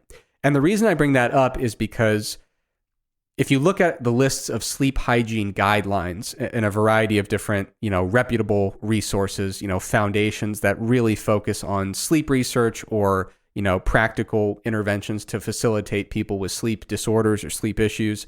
When you go to any of these big organizations or research groups that have sleep hygiene guidelines, it's going to come in one of two forms. One of them is going to describe meditation without calling it meditation. They're going to say like, hey, maybe dim the lights and lay down or sit down and relax and, just try to, calm yourself and maybe listen to a guided relaxation thing. And they're just saying meditation without calling it that. Yeah. But most sleep hygiene guidelines will just say, hey, do a meditation exercise before bed. Like it's a good way to kind of calm down, wind down, and get yourself in a place where you're really relaxed and able to sleep really well. Have you ever tried this, by the way? Yeah. So I was actually about to cut you off and interject. A bit of advice I was going to give is try to find a version of like meditating or mindfulness practice that clicks for you. So I used to have like my sleep these days is great, and I'm very grateful about that. But back in the day, I used to have some pretty major sleep issues, like borderline insomnia. Pretty frequently, I just lay in bed, couldn't get my mind to stop racing, just couldn't fall asleep. When I was in college, a hypnotist came to the school and did like a little like hypnotism show in the auditorium. I still don't know the extent to which those are like real or fake, like whether the students that they call up are like patsies. I don't know. There's a part of me that wants to believe, but then there's a part of me that's just like, if I was on that stage, I don't think I'd do half the ridiculous shit that these people do. So who knows? Whatever. But anyway, on the way out the door, he mentioned like, hey, in the lobby, like I'll have a little table set up. And if you would like to buy like guided meditation CDs, you can do that. And since I was having sleep issues, like one of them was for sleep, and I was like, okay, like I'll give this a shot. This sounds awesome. So I bought the CD and I tried to listen to it the first night, and God, one of the worst experiences of my life. So I'm very much like a Princess and the Pea type individual when it comes to sleeping. Like if it's dark and cool and completely silent, or just like white noise, whatever, I can sleep just fine. But if there's any like spoken word, any sort of like music, anything like that, I just can't fall asleep, and it just annoys the shit out of me. So like I had this CD on and I was thinking like, oh, well, like maybe this is something different. And it gets like 10 minutes in and like I was just getting fucking pissed off. It's just like there's some annoying person in the corner of your room just talking their mouth off. Yeah. Like, would you shut up? Yeah, I was like, I'm trying to sleep. Shut the fuck up. Stop it. And like I was getting like legitimately heated. I was like, okay, maybe this isn't for me. Yeah. But yeah, so to fall asleep now, I do my own silent like meditation practice, which is usually like it's not the kind of like meme version of just like counting sheep, but just like some repetitive task that I find enjoyable. I'll just like imagine myself doing that. Yeah. It's typically shooting free throws. Like, someone is passing the ball back to me, shoot a free throw, get a ball, shoot a free throw, never taking my mind's eye off of the rim. And that usually puts me right out. Yeah, and that's a great example. I mean, that's mindfulness of free throw visualization, right? But it's something that is repetitive, not cognitively demanding, not something that's going to light up all your neurons. You know, you want to be looking at an fMRI and be like, whoa, there's a bunch of fireworks in the brain, right? I mean, it's just calming, repetitive, simple stuff that isn't, cognitively challenging in any way. And that's what you get with a lot of these kind of sleep-oriented guided mindfulness or meditation exercises is, focus on your breath, do a body scan, bring your mind to something that's very simple, something that's in the present moment, very, very straightforward. Obviously, we don't just want to say, oh, hey, this sleep foundation says it's good. That's science enough for me. Or, hey, here's an anecdote. I like doing this. It's fine. I will put in the show notes 2 different meta-analyses indicating that mindfulness meditation can have positive effects on sleep parameters, both in patients with insomnia, but also in more of just the general population. One was more from like workplace mindfulness trainings in people who were not, who did not have any kind of clinical sleep disruption. So a couple meta-analyses pointing in the right direction. And the workplace one, it did improve their sleep, but there's also improvements in assessed mindfulness, which isn't surprising. But there are improvements in stress, anxiety, psychological distress, and just overall well-being. So a lot of things that you kind of see these things go together. Calming your mind a few times throughout the day can kind of help you get recentered and kind of recapture some of that mental and emotional stability throughout the day. And then when you're sleeping better, it's a lot easier to manage stress well, manage anxiety well, and ultimately feel like you have a lot better well-being throughout the day. I mean, I know for me personally, sleep disruption immediately, my anxiety is worse. My ability to cope with strong emotions throughout the day is worse. It really sets me up for a pretty tough time if I'm not sleeping well. Moving on. Mindfulness for pain management. This is one of the areas of mindfulness research that's pretty active. There's some pretty solid data in this area. I don't want to belabor the point too much because we've talked about it on the show before and on other people's shows. But the biopsychosocial model of pain. Back in the day, pain, the world was simpler, right? You have a little tiny pain receptor and it's angry and therefore you have pain and that's the end of it. Good old Cartesian dualism. Yeah, that's not really how we do it anymore. Biopsychosocial model of pain is picked up a lot in the pain research, and that's kind of found its way into the fitness world. The folks over at Barbell Medicine have done a lot of the work of kind of popularizing those ideas, and it's for the better. It's good that we have a more nuanced understanding of pain within the fitness world. Now, one of the things that I find really interesting is that, if you look at some of the peer-reviewed papers on the biopsychosocial model of pain, many of these papers will posit that there are 4 key elements to consider with a pain experience. There's nociception, there's pain behaviors, and there is suffering. So they actually explain suffering as being basically a type of emotional response to perceived pain, and they identify that as a specific kind of independent component of the pain experience. They also talk about pain behaviors, which is essentially actions that people carry out in response to perceived pain. And these are things that are influenced by both subconscious elements, but also just conditioned responses. To some extent, we are kind of experiencing these conditioned responses that have kind of been planted in our minds a little bit. So in the fitness world now, when people talk about the biopsychosocial model of pain and how we approach pain among lifters, people talk a lot about pain narratives. And usually people are talking about that in terms of how you discuss pain with a client or how a person would discuss pain with their health practitioner. So we talk about setting these pain narratives of just how pain is framed, because we don't want to plant these seeds where we are conditioning responses that exaggerate the pain or amplify the pain. We want to make sure that we are being really mindful of the subjective elements of the pain experience that can absolutely be influenced by the way we speak about it, the way we frame it, and that emotional element, that suffering element. And I couldn't get over the fact that, by explicitly making suffering its own element, it's kind of no surprise that mindfulness meditation, being derived from Buddhism, has a pretty clear application there. The 4 noble truths, often viewed as kind of the foundational teaching in Buddhism. Traditionally, it's framed as being Buddha's first teaching after achieving enlightenment, but it's about the truth of suffering, the cause of suffering, the end of suffering, and the path that frees us from suffering, right? So suffering, kind of a big deal in Buddhism, which is where we get mindfulness meditation practices from.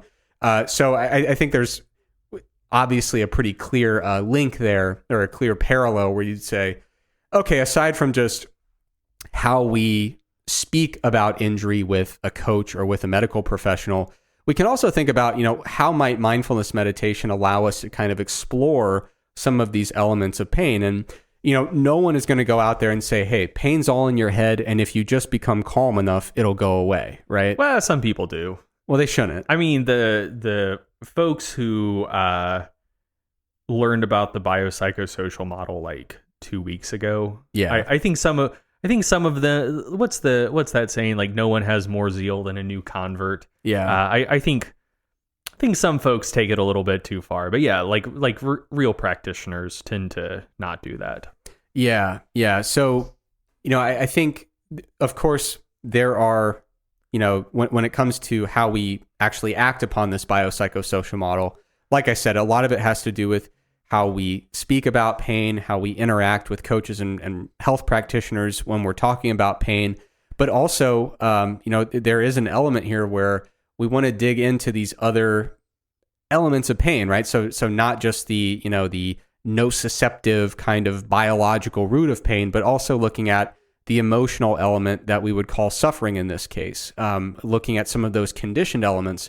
And mindfulness meditation, generally speaking, if you were to boil it down, it involves, basically calming your mind, decentering yourself a little bit, and taking an objective look at the situation, whatever you happen to be contemplating about, and separating, some of the perceived elements from the true stuff, right? So kind of figuring out how much is my perception distorting the way I see this experience or feel this experience. And so, I think there's definitely a clear avenue where you would say that mindfulness meditation exercises might have a valuable role here where, the object of the mindfulness-based intervention would be your pain. And you would start to say, okay, this pain is real, I'm experiencing it, but is it possible that there are some emotional elements that are kind of amplifying the pain that I'm feeling? Is it possible that fear about the pain is amplifying the just general dread and anxiety associated with this pain experience? You can start to unravel, the kind of biological root of the pain from some of the emotional elements and psychological elements and conditioned elements that are really distorting your pain experience and in most cases amplifying it and making it turn into something that causes a lot of anxiety and fear that is related to the pain, but not necessarily linked to the pain directly. You can separate those out, and a mindfulness type of intervention might allow you to address some of those psychological and emotional elements and basically remove some of their power a little bit. And yeah, the biological elements will persist, but it might have a big impact on the subjective pain experience. And without digging into a ton of different studies on it, what I'll probably do is just link some meta-analyses in the show notes. Like I said, this literature is developing pretty substantially here. It's not like one or two little pilot studies. There are some meta-analyses that I can absolutely link in the show notes here. But broadly speaking, it does look like a lot of these mindfulness-based interventions are pretty helpful in reducing self-reported pain levels, in clinical populations who have chronic pain. So there's meta-analyses by Goldberg and colleagues and by Hilton and colleagues where they've shown that some of these mindfulness-based interventions are effective. It's not like it's a magic thing that's going to immediately turn the pain off, but it can alleviate some of those subjective pain symptoms. Now, the final thing I want to mention here very briefly, mindful eating. We've talked about it on the podcast before, so I'm not going to belabor the point, but I did want to make people aware of a good resource. There's a paper by, it was a single author paper by Nelson, and it provides the best description I've seen in the peer-reviewed literature about how you actually do mindful eating, because some people are like, okay, so what, just eat a meal and pay attention? It goes a little deeper than that, but that is kind of broadly what it is, right? Yeah. But it's about really taking your time with the meal, savoring the meal, enjoying the meal, focusing on the food, not in a way that connotes any type of guilt, not a deviation from fitness striving, but it's about really enjoying the meal and enjoying the food for what it is, and enjoying the fact that you are having a pleasant eating experience, nourishing your body, giving it the nutrients it needs. So there's a great paper, like I said, by Nelson, linked in the show notes, that actually talks you through what it would look like to try mindful eating. A lot of people say, well, does it work? And that really comes down to what you think it's supposed to do. So some people wonder often if mindful eating induces weight loss, and the evidence there is mixed. So I'll link a couple meta-analyses and systematic reviews again in the show notes.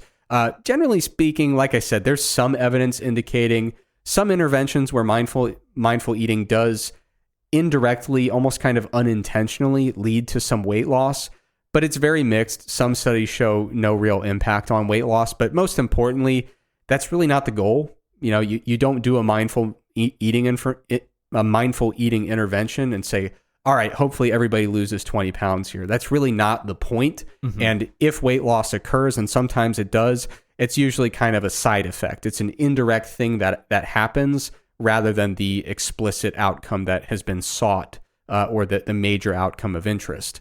But when we look at other outcomes, so for example, Katterman and colleagues looked at mindful eating interventions, and they found that it led to reductions in binge eating and emotional eating in populations who were engaging in those behaviors.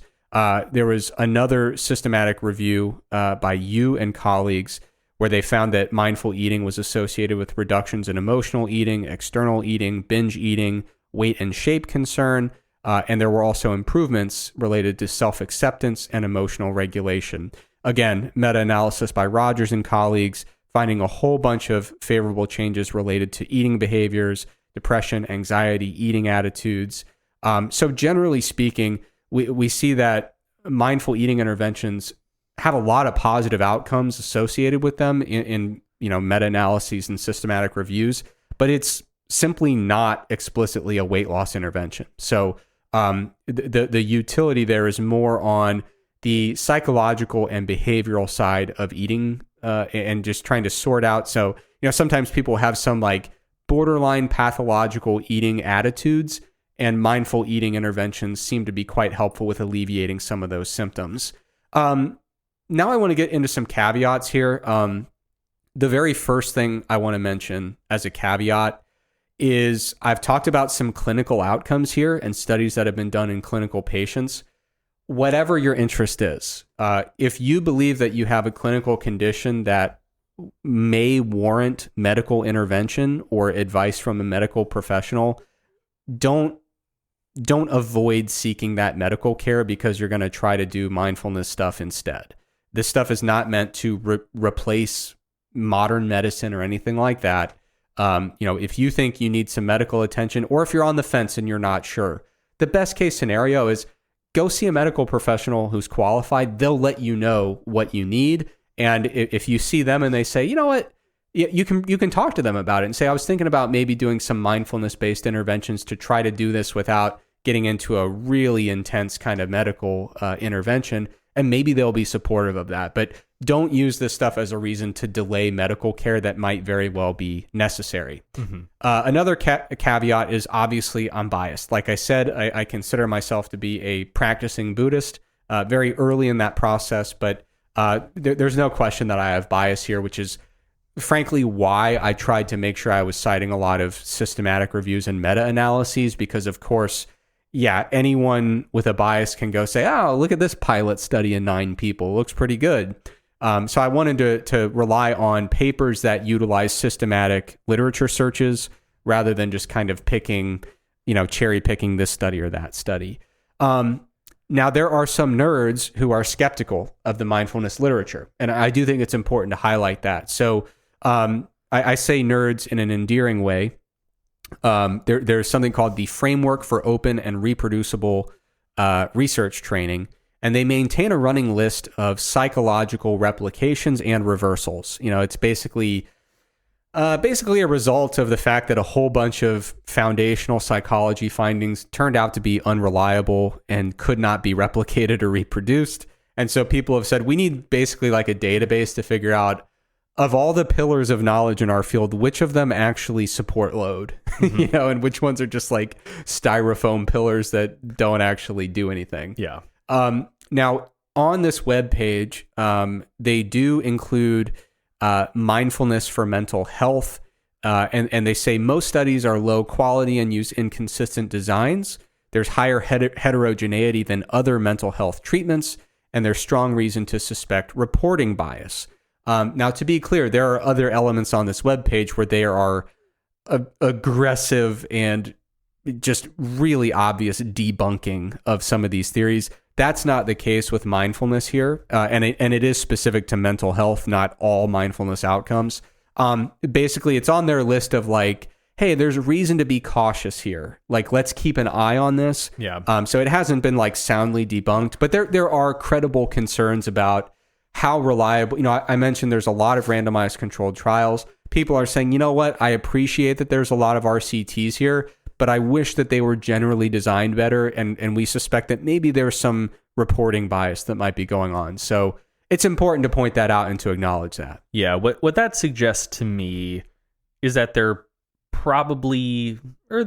a pretty good chance that there's a real effect, but that the current research might overestimate the magnitude of the effect. I think that's a very plausible, a very likely way to describe it. Yeah, I think, and you could say that about many things. I think that's the case of just like research. Yeah. Because generally nulls are less likely to get published. Yeah, so usually the flashy findings from people who it's like their pet theory, they come out early, the effect sizes are big, they come back down to earth, they settle sometimes at 0, sometimes above 0, but smaller than the initial estimates. So yeah. I think it'll probably settle above 0 for most of these outcomes, but like most things, smaller than the initial biggest estimates of effect size. But I do want to address the heterogeneity point. There are two things I want to mention here. First of all, intervention quality can vary dramatically, obviously, just like anything else. Like the metaphor that I've used, like if you ask if mindfulness works, it's kind of, to me, like asking if teaching works or if coaching works. Yeah. Like, yeah, good teachers are excellent, and really shitty teachers, the effect size there isn't going to be as big, right? Like, yeah. Some people aren't as good at coaching, at teaching. Some people aren't as good at designing or implementing mindfulness interventions. And frankly, some people aren't really all that about receiving mindfulness interventions, right? Like there are many studies that happen on college campuses. Kids need extra credit. And it's like, here, listen to this for 15 minutes and then take this little quiz. I'm sure there are some people who are just like, yeah, the headphones are on, but like, am I really focusing on my breathing? Am I really blocking out the fact that I have a date tonight? Yeah, you're not really doing mindfulness. You're doing a bit of mental math to see the extent to which the 5 points of extra credit you're about to get will, whether that's going to bump you up from a C to a B. Exactly. Yeah. So like mindfulness absolutely depends on intervention quality and also just an individual's receptiveness to doing mindfulness. Like, I do wonder how you force someone to accept and participate in like really engage with a mindfulness audio tape, for example. Mm-hmm.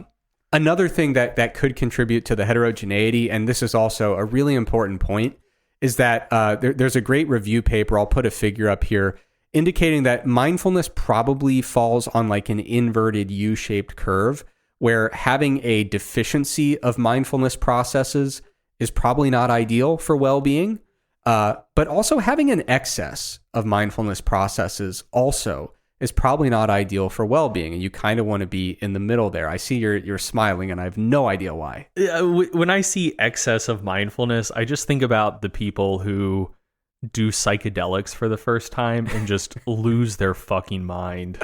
Yeah, never to be retrieved. Because it does. I mean, sometimes they just spiral in bizarre directions, but it does seem like, the first time they experience like ego death and get a different and like maybe broader perspective on things, they just like get in their own head to a dangerous extent, and it just like ruins their life. No, there are definitely people who have like a psychedelic experience and then just turn their life upside down, and it's like, I wish you would have thought about that a little bit more beforehand. Yeah, in particularly ayahuasca. Like I've never done any psychedelics myself, but like I'd be open to trying them, but like not ayahuasca. Like from talking to people who've done psychedelics, like seems like most people generally have like pretty good experiences with like LSD and mushrooms, but it seems like about a third of the white guys who go down to Latin America and do ayahuasca for the first time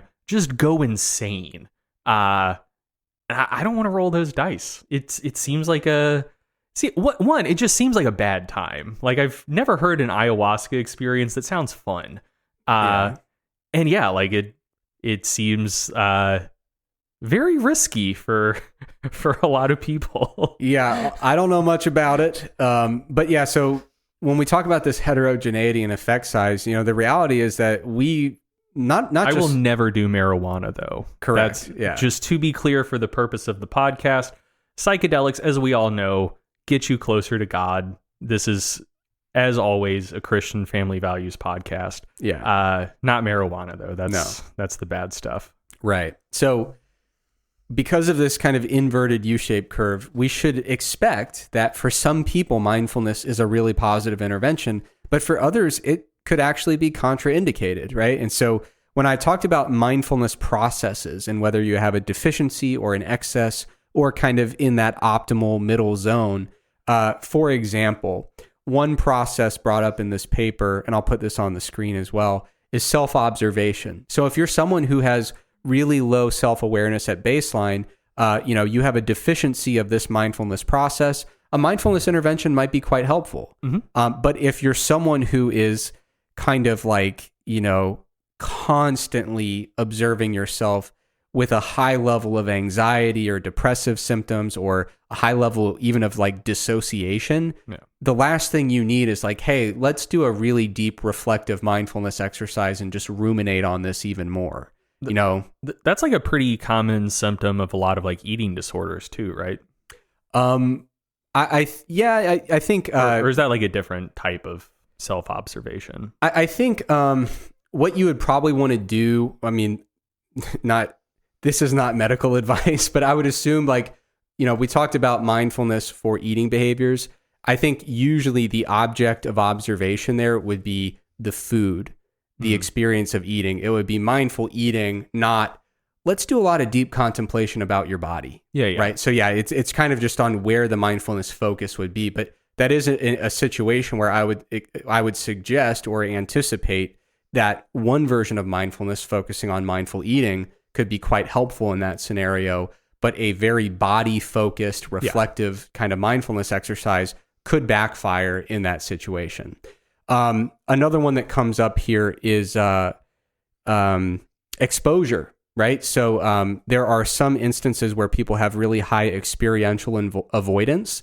And in many types of therapy, they might actually walk you through some kind of visualization exercise, almost as a form of like exposure therapy to start building up some degree of comfort level within a safe setting, with a medical professional.